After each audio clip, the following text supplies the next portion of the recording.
Hello there, fellow humans. Thanks for tuning in today. I'm Jaska Jost, and this is Interview with You. Today, not yet with you, today with Linda.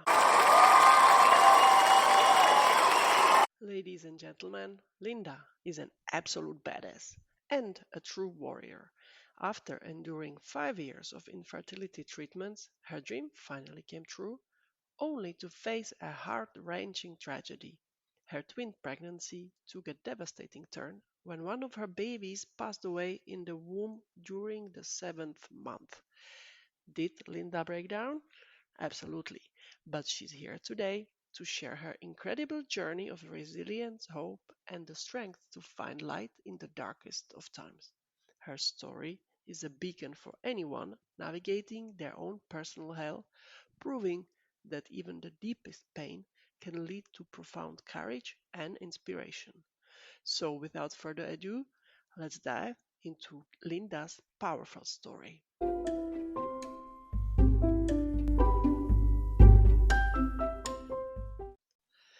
Hello and welcome to my podcast. I hope everybody's doing great today. Today I have another precious guest, Linda, coming here to share her story about infertility in our little series. Welcome, Linda, and thanks so much for coming here. Thank you so much. Thank you for having me. I will say a little about you. You are married for 10 years, just like myself, evidently. You have 2 children now who are 6 and 8 years old. And your journey to the first pregnancy took 5 years.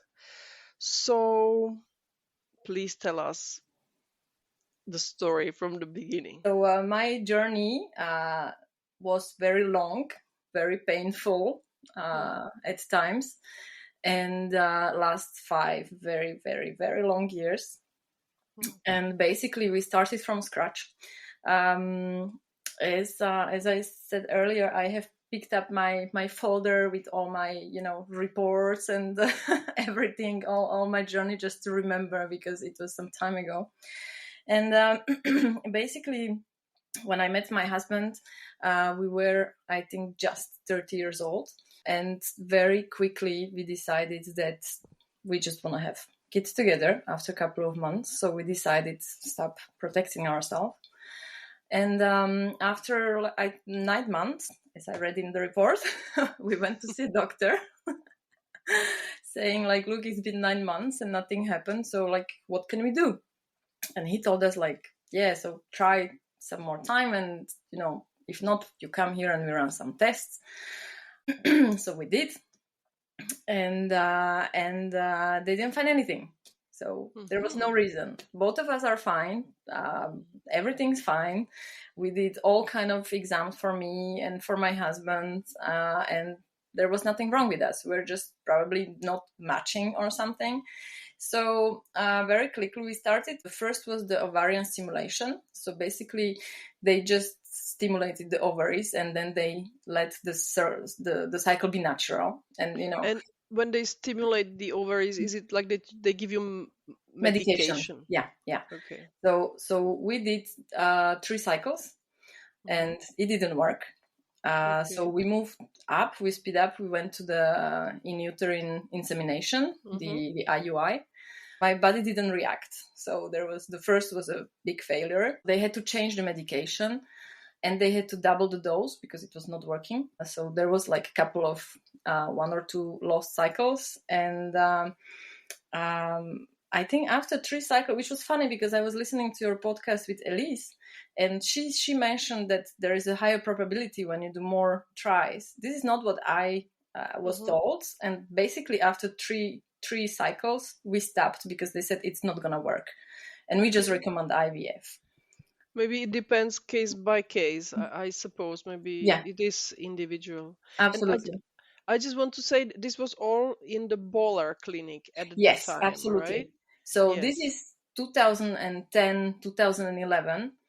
And it was really difficult because with my husband, we were the first one in our group of friends that we started to talk about having kids, instead of like Okay. still going out parties. And and and then suddenly, you have one friend who tells you he's pregnant, and you have another friend being pregnant, and then third, and you're still there and nothing. And it's very lonely journey, because the life around you is moving, but you are stuck in the nowhere. And so I remembered when I was like preparing and thinking about this podcast, I had like a couple of moments that I clearly remember, that like when some of the friends told me like, oh, I'm pregnant, and we had friends for dinner, and I was like doing dishes, and I wanted to cry, and but you have to keep the face, and you are happy actually for the person, but on the other hand, you're like shattered inside. And I was speaking to another friend, and I was like, I could see that you were crushing down. And I even had another friend who told me, I remember after one of the failure, who invited me for christening of her daughter, and I told her like, sorry, I just had like bad result. I can't go tonight. I just don't feel like being around kids. And she was like, oh, you're so selfish. Like, how can you do this for me? So in a way, it cleaned out people around us.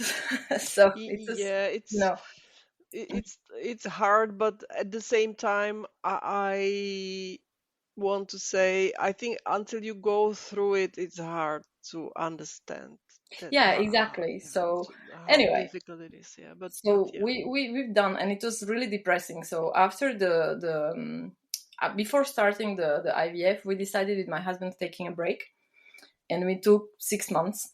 We moved, we changed houses, we bought our house, we moved to France, whatever, and we attacked from from the new start. And we did the first stimulation. I think I remember the first transfer. I did it under the partial anesthesia, and I was not supporting that very well. And we had 3 embryos only. So, and we were prepared. They asked us like, do you want to transfer 1 or 2, because you have to be ready for twins. And we were like, yeah, okay, that's fine with us. And like my husband had these dreams that we are having twins and stuff like that. And the first transfer didn't work. And it was really like because like there was no reason why it's not working. We didn't have any medical issue, so we're like, why is not working? I remember I was so depressed. And then we had one more transfer, and they said like, this is still part of the first IVF, because the IVF cycle is considering like, if you have as many eggs, like until you go through them, it's still like 1 try. So they were like, oh, but I was like, does it even make sense to transfer only 1? Like it's not gonna work. Like, why? Anyway, it was a failure again. And again we took a break, because it was hard for the body. And then we did another try, and it was different, because I had a couple of friends that they were doing IVF at the same time as we did, and it worked for them. And I was like, wait, hang on a second, like there is a hope. And I remember that the second transfer we did, it was very sunny and it was nice weather, and I was in before the day, I was in the stage like, I will go till the end, to the 4 cycles that it's paid by CNS, just to tell myself that I did everything, everything possible. And if it's not gonna work, then what the hell, it's not gonna work, and it was you not did meant to what be. you could. Exactly. And we had, I don't remember, we had like 16 embryos, and we made a transfer, and it worked. So we transferred 2 embryos, and it worked. So I got pregnant, and we had still like, I don't know how many, 12 frozen embryos. And so I had my pregnancy. Didn't really well at the end. Yes, so it was twins. Yeah, so it was, I had a twins. Very, very well, very easygoing pregnancy. I was not sick. Like everything was great until the 7 months. Mm. And then day before Christmas, we find out that one of the kids were deceased, that the heartbeat Mhm. wasn't there. And did So you, how did you find out? It was because you felt it or you had a checkup? no, Did you? I had a checkup, Hmm. and I don't know. I just in one day, you know how it is, like your first pregnancy, so you don't want to freak out. It maybe this is the Eastern European thing, like Hmm. you don't ask for help Yeah. because like nobody tell you. And I didn't want it to be that person, like you go, you know, like you can go to the, like at the time at Boller, they told you like if you have questions or if you feel something you can come to the emergency. And I was like, oh come on, I'm not gonna go for you know, like Mm. for Yeah, I don't stupid want things, to like be. I don't want to be strange. I don't want to be exactly. And I had like annoy anybody. This kind exactly. of And decision. I had this pain, but it happened several times. Like I had this little pain, and I went there and nothing. You know, they said like Mm. everything's fine. So I had this little pain while you know running errands, and I was like, well, I just lay down and it will be fine. Mm. And I had the checkup. And no, I was doing the haptonomy classes. You know, Mhm. it's like when you feel the like you communicated with the kid like by touching with my husband, and Oh, I don't know that. we couldn't yeah, everybody was like wow it's great, so we did it. And I mean, I'm to be honest, I wasn't impressed, but okay. You did uh, it. and and she was like, oh, the other baby, like oh, he must be asleep, like he doesn't want to communicate or Mm. whatever. And we were like, yeah, okay. I mean, you know, nobody prepares you for that, and like you Mm. don't want to Absolutely. know about it. And so I had a checkup on the 22nd of December with my doctor. And he was like weird, but like I didn't really notice, probably because probably I didn't want to notice, but my husband did, Mhm. because they were telling like, you know, they have these weird positions, like they are like crossed, you know, one on another and whatever. um but tomorrow you see the, you know, the echography, the Mhm. because twin pregnancies is considered as a risky one. So basically you have more echography checkups than the normal Mhm. pregnancy. So I was having one every month. And so I had it next day, so the 23rd of December. And funnily enough, we were waiting in the meeting room. I mean, on the waiting room, and we couldn't find the names. And we eventually find the second name, and we came through, and you know, so he did the checkup. He's like, yeah, okay, this is your kid, and this is the heartbeat, and whatever. And I remember myself telling him like, oh, but yesterday we had a checkup, and like he couldn't find the heartbeat. Mhm. And the doctor said, well, it's because there is none. And I was like, you know, like when I'm a very pragmatic person, like I need But technical details, you know, like okay. But, um but I mean, nobody is this pragmatic. Come on. What did you said before we started recording? You said you were so lucky and that you didn't meet any cold people taking care of you. Oh my God. but he was not he didn't put it in a like cold way, you know. It was not cold way. It's maybe like maybe it's because of nature of my characters. Like I don't like to be infantilized. You know, Uh-huh. he just put it out there, and for me Okay. that was convenient. For me, that's the way I need technical details. You know, I need logical reason for everything. I was searching. So and you know, so as knowing that pregnancy, like that twins pregnancy is a risky one, I was always, there is always little something behind, like I hope Mhm. everything is fine. And you know, I imagine like, oh my, like, you know, when you hear or read in the radio, like if something like this happened to me, like the world will fall apart, and you know, and I will fall apart and everything. And I remember he told me that, and I was like, and there was nothing, like I felt nothing. Yeah, I was like empty, because like your brain doesn't take it that there is something yeah, I think happened. it's basically a state of shock because this is like, Exactly. yeah, it doesn't really Yeah, travel into exactly. the brain yet. It Yeah. just there is like a block. I think that So okay. so then, you know, when I had some exams, so I was like really like zombie style. I went to the reception and I said, look, like okay, so this happened, I have to do exams and whatever. And I went to have my blood withdrawn, and we went home and I crashed down. Yeah, of course. And And so this was Christmas Day. We're supposed to have a family around and Mm, everything. So mm, of course, we canceled everything. And I mean, I say we canceled everything. My husband did, because I honestly, he did the ungrateful work to tell mm, everyone. mm, I mm. just called my parents to tell them. Um, and um, and then it was like, then there was, so that happened on, so 23rd of December.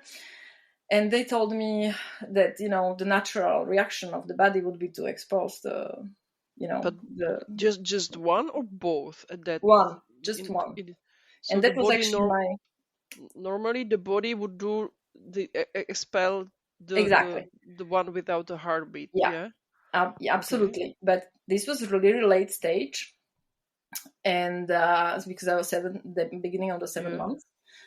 And the surviving twin was the one that was at the bottom, so they couldn't, so they have to Hmm. stop the you know the delivering, basically. Okay. So on the 28th of December, or 27, I got contractions. I went to the hospital, and they kept me there with the medication, like making everything necessary for my other twin to evolve in a good manner, and in a, as healthy as possible, and to Hmm. come to an end, successful end. And I stayed in the hospital until end of January, and then I was released to home, because basically they kept me until 32nd week, because you come like from the great premature, Oh yeah, so they this have is like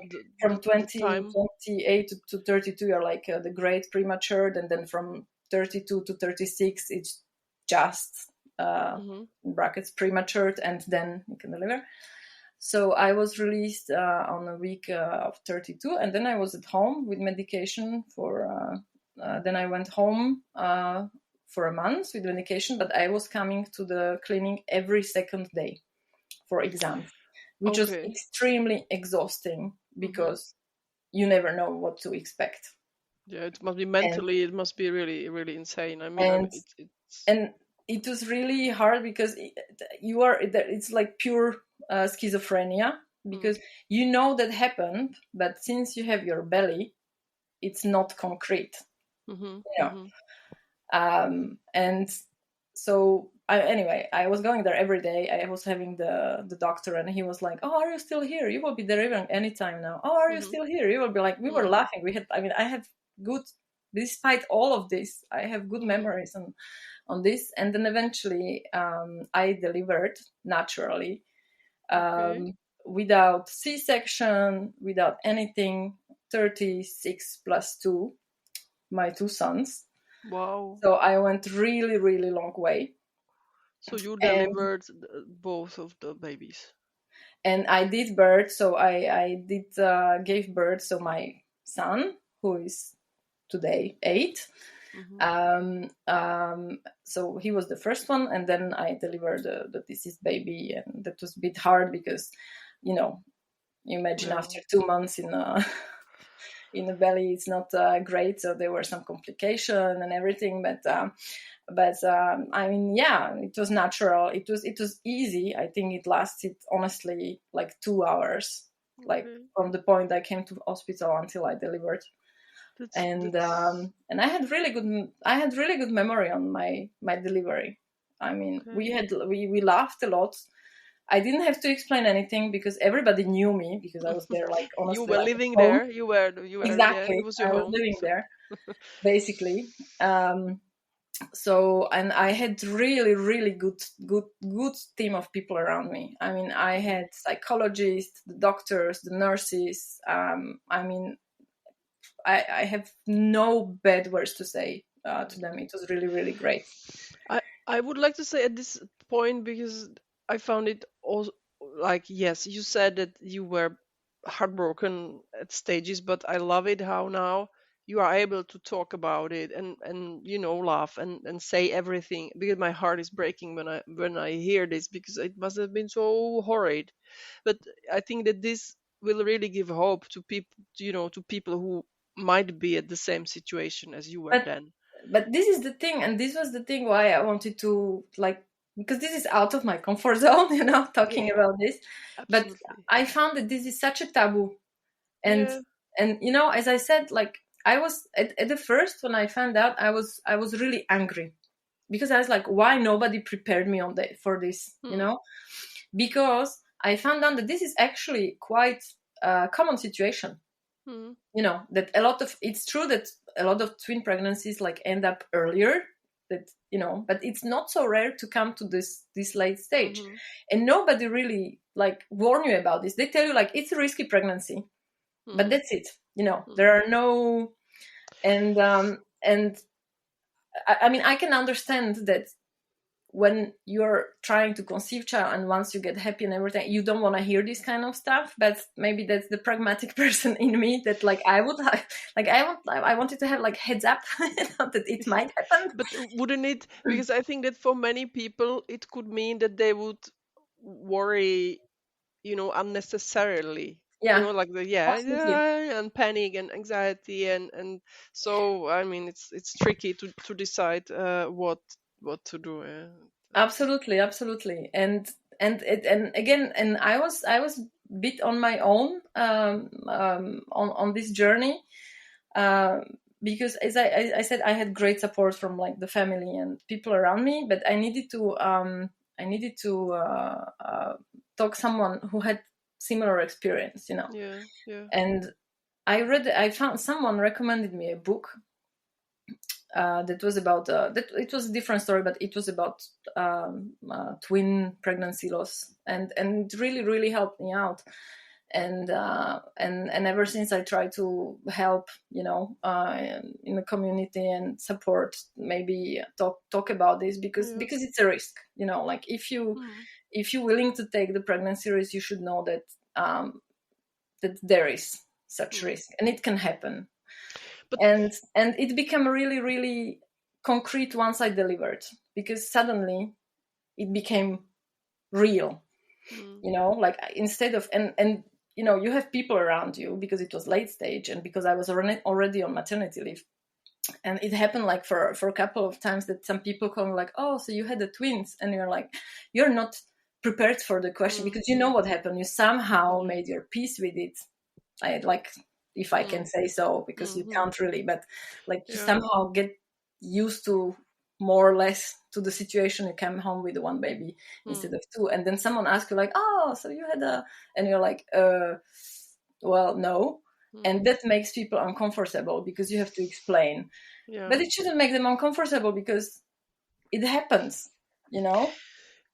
I think that, well, that's a bit different topic, but it's very real as well. I mean, it applies to any kind of grief, because Exactly.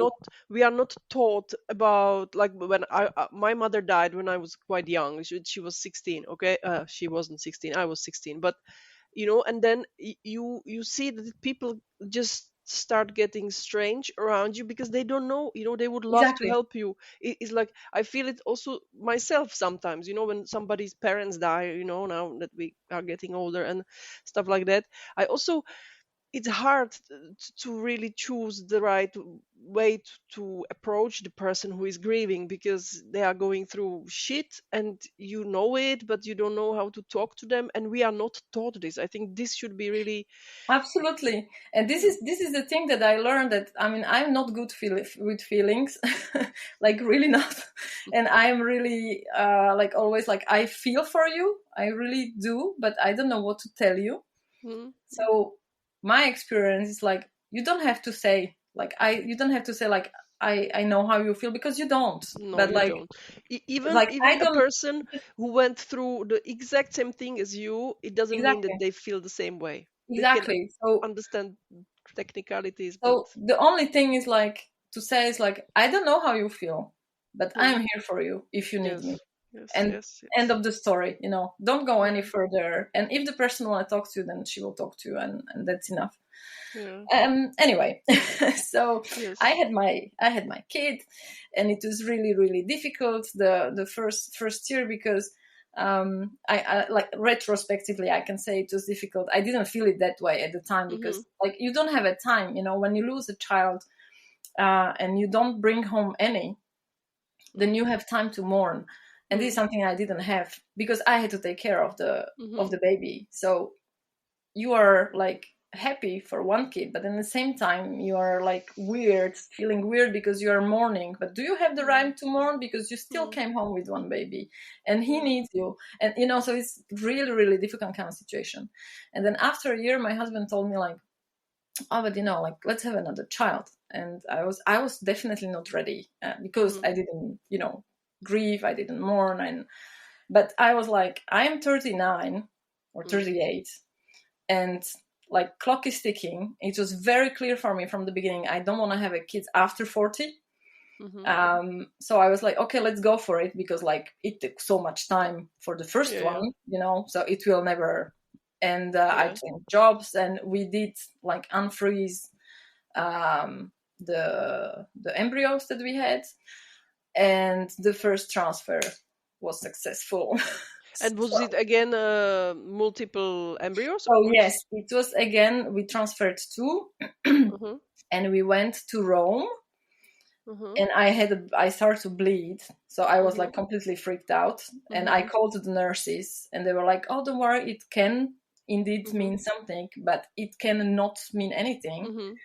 And so when we came back, I went to see the checkups, and well, there was still there. I lost one of the Mm-hmm. embryos, but there was still one viable, and that's my daughter. And so she's 6 today, Yeah. and we had still a couple of embryos frozen, Mm-hmm. and my husband still had a hope For for a third one. for another one, but I said like the factory closed. I, had my daughter. I was 39, and I said, as I said before, after 40, I didn't Mm-hmm. feel. And my daughter's pregnancy was really like I had it all. Like the morning sickness, the like I couldn't eat anything, I couldn't feel anything. It was horrible, everything. And the worst, and every year they send you this protocol, like, do you want to continue, like, do you want to keep Mm-hmm. the embryos, or do you like, can we like use them for Mm-hmm. research or whatever they do with it? And I was like, I'm sure I'm not gonna, I don't want another kid. And but my husband was like, oh, let's wait for a year, let's wait for a year. And he was the one, he had the difficult time to like, oh, maybe, are you sure, are you sure? Oh, but it's But sweet. yeah, so we eventually stopped trying, and then I got pregnant 3 years ago. Like Actually, naturally. yes, which was weird.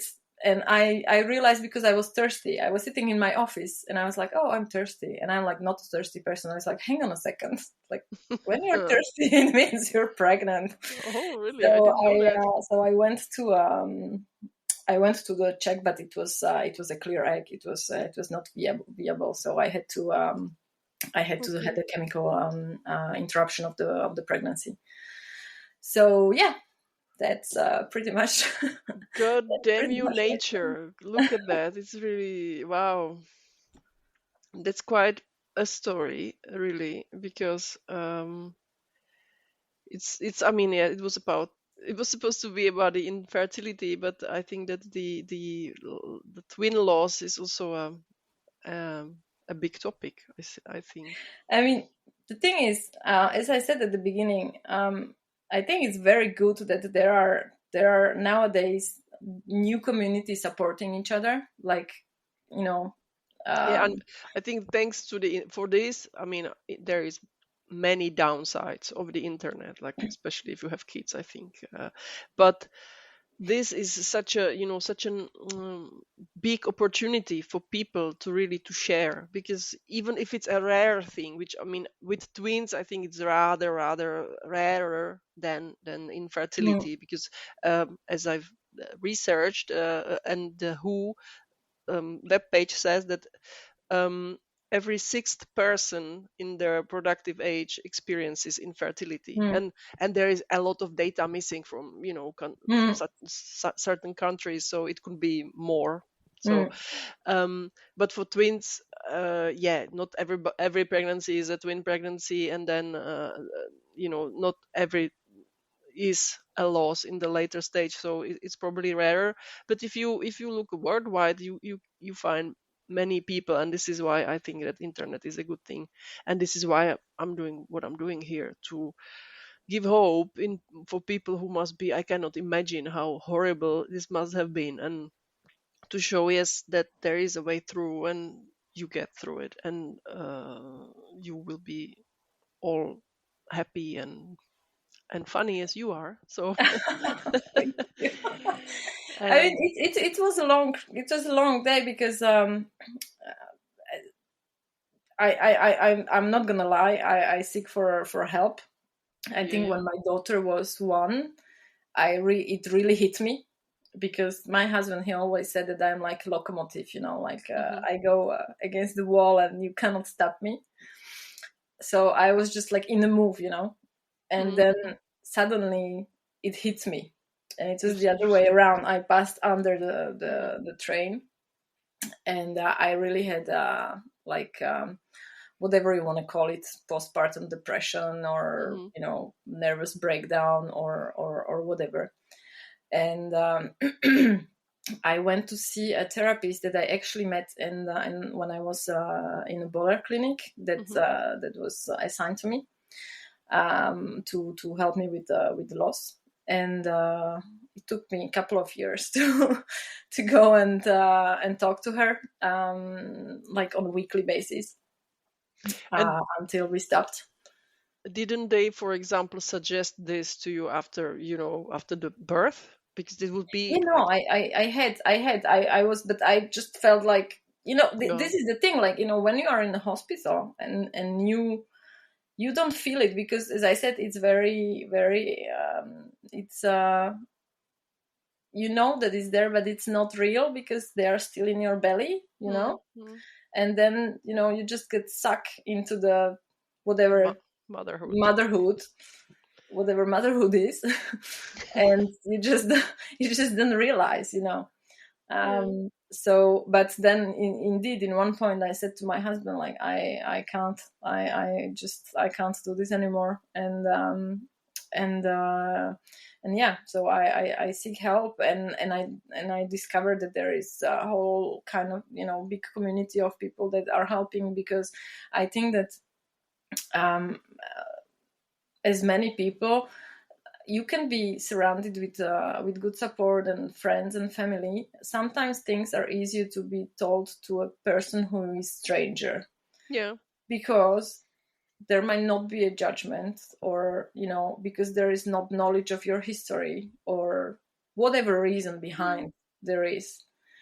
And sometimes you just need to know that it's gonna be fine. So, you know so I know that I have met myself few girls, we exchange together, that I hope that I, somehow supported them and gave them the hope. And that's what I said to myself, like, my story might be rare, might be not, but if it can help someone, Mm. just to tell them, like, it's hard, I'm not gonna lie, it's hard, it's hard, but there is a sun in the end of the tunnel. And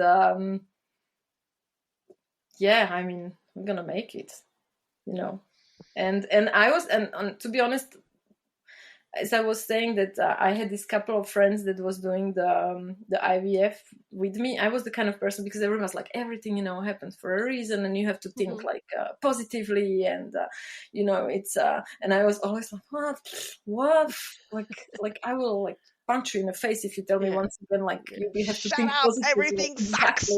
Exactly. I was like, well, like,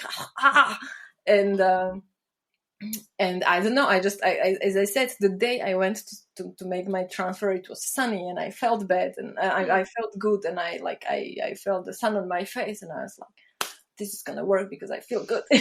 Yeah. It's like, And so it did. So yeah, positive attitude is good, but sometimes it's, yeah, I mean, it must be hard. It's times. You cannot force it on yourself. Also, this is like Yeah. you either feel it or you don't. And with this hormonal roller coaster that the infertility treatments are, is not always easy. That's for sure. But you when you when we were talking about like how your friends were pregnant and that you still managed to feel happy for them. I mean, you're better than me, because I mean, I when I was no, because I miscarried twice, and I was like, "Ah," and then I saw like my friends. None of my friends were pregnant at the time, I think, luckily, but I saw like a strangers pregnant, in a shop, and I was like, I just hate you. It was really sad, because normally when I see a pregnant lady, oh, a baby, choo, choo, choo. But But then I was I really, know what you mean, because I was mm, like, you start to noticing pregnant ladies yeah, around you, and you're and like, they were everywhere, everywhere. exactly, exactly, and you're like, is it normal? Like, where did they Yeah, appear suddenly? You know? they are after me. They are here just to make me sad, and they are horrible people, Yeah, fat exactly. pregnant people. And there is So, a lot of things like you're thinking like, why? I know that I had like from the beginning this kind of like feeling that like there was something wrong with me. hmm, But because, as I said, I come from the Eastern Europe, and I had, there was not the contraception and everything. And okay, fun. I mean, I was probably smarter than my friends because I was on the contraception like hmm, very early. Um, I think 14 or something. okay, Not for like intercourse reason, but for like, I think it was at the time I had like very bad acne, and they treated hmm, it with the contraception, yeah, I know like that a I think hormonal they cycle still and stuff do. like that. And Hmm, I had a lot of friends like they felt pregnant, and they had to go to do abortion. the abortion. And I was like, I never had that, so there's something wrong with me. And I was like, okay, but on the other hand, you were having contraception, so but you doubt yourself, like, why Yeah. did it happen to me? Because like they didn't find any reason Yeah, why. it was again the unexplained infertility. Exactly. It's just like, So it's and it's always you trying to question everything, like, okay, so when I was younger. And there was also this point that I Alice mentioned as well, that like sometimes in the journey you become alone in your relationship as well, because you become very much target oriented, mm, and I know that with the stimulation when we started, it was it's funny today. It's not funny, it wasn't funny then, but but it's good, good. like Keep when laughing. That's good. when you're starting, they'll tell you like, okay, so your ovaries is stimulated. It became, you go to echographies to see how they are big, and they're like, okay, so now you have like we have put the injection, and now you have like 2 days window. You have to have sex, and you're like, Yay, the okay. romance. And then Woo. if it can destroy a couple, I mean, it's Yeah, because in one point at the beginning it's funny, and then yeah. in one point it's like my husband was like, at that time he was my boyfriend, he's like, oh, I have flu, I have a fever, and I'm sick. And it's like, no, no, you can't, like, we I have don't 2 days, care. we have 18 hours, like, you have to perform. so Yeah, it's funny today. yeah, It's not funny after a while, especially if it take long, because all the romance disappear, yeah. because you are really It's going for like, something. yeah, it's a different.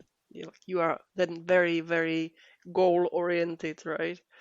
So, Exactly. but apparently, I guess that your husband proved a keeper, because I mean, five years of this, and you are still together. I think that it made you as strong as they get, right? Yeah, The couples. So he luckily is here, and he is very, very big support. um, I'm very that's lucky to have great. him. It's great to see. I mean, if there is nothing else good out of the whole borderline horror story from my point of view, then then there is of course your children, because they you will say they were absolutely worth it, will you not? Of course you will say. I will, absolutely. Plus then, yeah, you know that what your husband is made of, which is a good Yeah. stuff apparently. No, he So is. He is. I have to say, he was really great support, and in a good and a bad. I mean, sometimes I had to look for him because he had tendency to disappear. yeah, but they also deal with, because on men, I think it's just as well. It's a different kind of hard, because of course they Mm, don't have to go through all the hormones and injections or whatever, the transfers and stuff. But at the same time, I think it was Alice who mentioned last time, yeah, they wish they could help, mm, but they can't. It's like with the breastfeeding, they can't help you there, really, like with the breastfeeding, mm. or with going through the transfers. No, they can't, and maybe sometimes they would like to. So, but okay, on that note, I think this is a good message. Absolutely. Yeah, to find out what your partners are made of, and and appreciate them, yeah, every day, and yourself, because what you went through was something. So say, yeah, you did a great job and you are awesome, in case you didn't know. Thank you. um so that's my message for the end of the episode. Do you have something you would like to pass on the listeners? No, I just probably listen to yourself. I didn't do that enough, Mm, mm, and seek for help. It's very important to seek for help. For there are communities, there are professionals, and seek for support, because I think that's the most important thing. Um, yes. and it's to and it's out there. There are people who want to help and who can help, if it's just Absolutely. by listening, or just giving you a hug and letting you cry, and whatever it is that you need. So don't never hesitate to ask for help. And if it's not, Exactly. if it's a professional which doesn't suit you, go for find another one. It's a base. Absolutely. Okay. Thanks so much, Linda. It Thank was, you. I mean, I want to say I really feel that way. It was fun, even though it was not fun, if you know what I mean. Thanks so much for coming and being so brave and sharing your story. Thank you so much for having me. And I hope that this episode will help as many people as possible. So do Thanks I. so much. Yeah. Bye bye. Bye.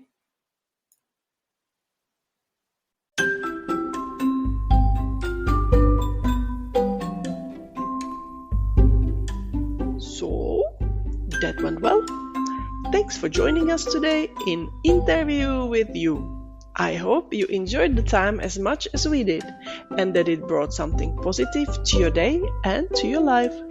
Don't forget to get in touch if you want to be my next guest, or if you have anything else you want to share with me.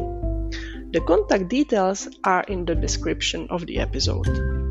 There is a link to a Facebook post where you can share your thoughts and all the contacts. Do not hesitate to follow the Interview with You Facebook page or me on Instagram at Joost Jaska. Remember, both Jaska and Joost are spelled with J's. The European quacks, right?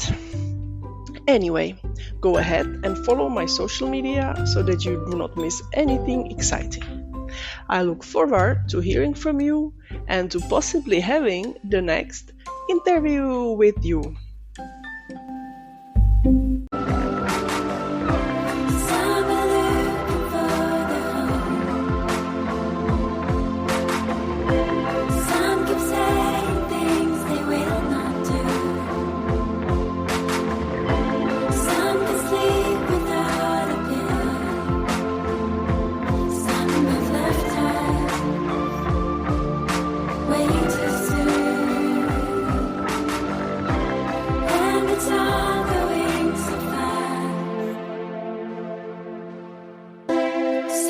Dropping their guitars at last.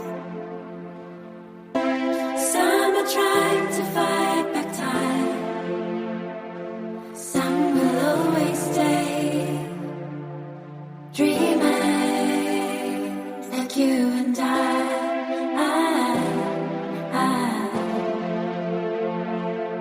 You and I.